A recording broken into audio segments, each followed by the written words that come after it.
Hi, அனைவருக்கும் இனிய அன்பான வணக்கங்கள்.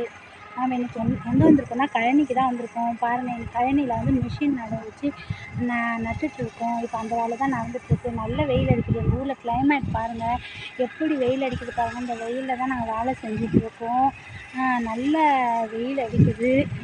காலையில் நாங்கள் வரும்போது பார்த்திங்கன்னா அந்தளவுக்கு வெயிலே இல்லை. கிளைமேட் நல்லா சில்லுன்னு தான் இருந்துச்சு. சில்லுன்னுன்றதை விட க்ளவுடியாக இருந்துச்சு. பட் இப்போ வந்து நேரம் ஆக ஆக வெயில் அடிச்சுட்டு தான் இருக்குது. இந்த வெயிலில் நாங்கள் வேலை செஞ்சிட்ருக்கோம். உங்கள் ஊரில் எப்படி இருக்குது கிளைமேட்டுன்னு மறக்காமல் நம்ம கமெண்ட் பாக்ஸில் கமெண்ட் பண்ணுங்கள். பாருங்கள், இந்த கழனியில் மிஷின் நடவு தான் நட்டுட்ருக்கு. இதை பாருங்கள், மிஷின் நடுது பாருங்கள், தெரியுதுங்களா? அதை பாருங்கள், இதெல்லாம் நட்டாச்சு, நட்டுட்ருக்கோம். வெயில் பாருங்கள். எங்கள் ஊர் கிளைமேட் இப்படி தான் இருக்குது. உங்கள் ஊரில் எப்படி இருக்குதுன்னு மறக்காமல் நம்ம கமெண்ட் பாக்ஸில் கமெண்ட் பண்ணுங்கள். உங்களுக்கு இந்த வீடியோ பிடிச்சதுன்னா மறக்காமல் லைக் பண்ணுங்கள், கமெண்ட் பண்ணுங்கள், ஷேர் பண்ணுங்கள், அண்டு சப்ஸ்கிரைப் பண்ணுங்கள். சரிங்களா? நம்ம சேனலுக்கு சப்போர்ட் பண்ணுங்கள். ஓகேங்களா? நெக்ஸ்ட் வீடியோவில் பார்க்கலாம். பாய்.